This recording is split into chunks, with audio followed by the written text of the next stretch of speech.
Brilliance Audio presents the unabridged recording of Lights, Camera, Amalee by Dar Williams, performed by Dar Williams.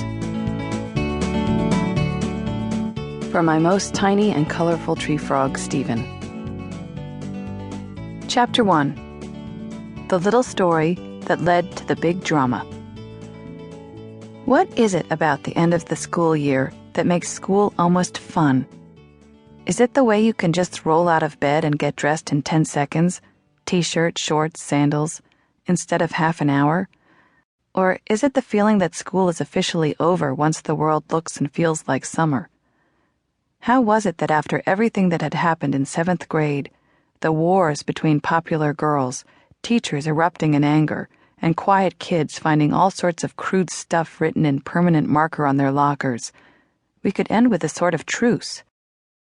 From what I'd heard, I'd gotten a break, because I had the best teachers this year, the least fed up with us, except for our math teacher, who'd had 2 temper tantrums, and the sewing teacher, who'd had 1 blowout and never seemed to like us again. Mostly, our teachers seemed to know that we were 12 years old and were surprising even ourselves with our bad behavior. They tried to work around it. I also felt lucky that I'd helped with the lights and props for our school's production of Fiddler on the Roof, in which my friends Sarah and Marin had acted. Sarah was in a couple of my classes, too, and she turned out to be the anti-7th grader, the eye of the 7th grade storm. She didn't even seem to notice the way all the kids were behaving, didn't see all the badly drawn body parts on the bathroom walls, or the gangs of girls yelling insults at some shy boy and then running away, or the gangs of boys getting chased out of the pizza parlor by the owner. And then, as the days got warmer and lazier, it wasn't just Sarah. We all seemed to calm down. My English teacher, Mr. Chappelle, did things like send us out with tape recorders to interview people. It was an assignment that we all liked more than we'd expected. Sarah was especially brave about it. She chose to interview a truly nasty woman who worked in our library, and the whole class laughed as we heard Sarah asking one polite question after another, while the woman got angrier and angrier, finally saying she had to go smoke a cigarette. Even Mr. Chappelle smiled at this.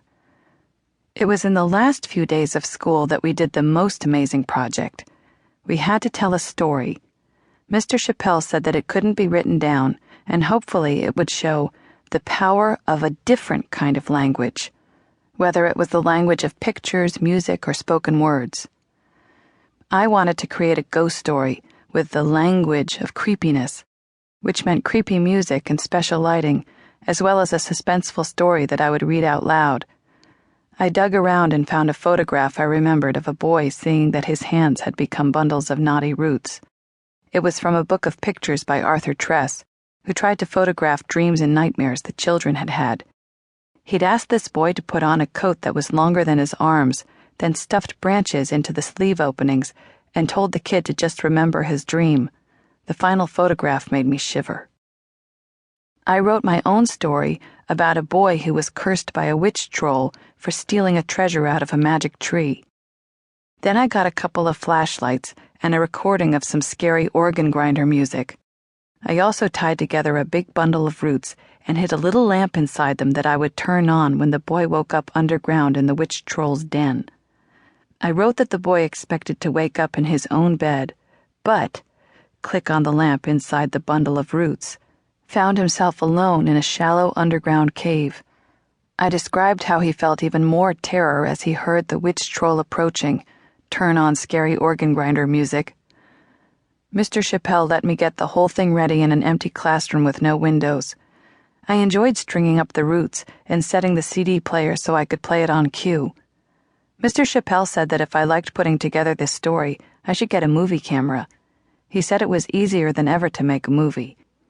Then he helped me set up the only other piece of technology we needed for my story, a little machine that would project the picture of the root-handed boy on the wall. The class filed in with only a flashlight beam on the floor showing the way.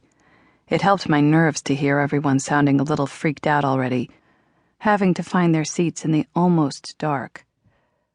I read the story slowly, which also helped to calm me.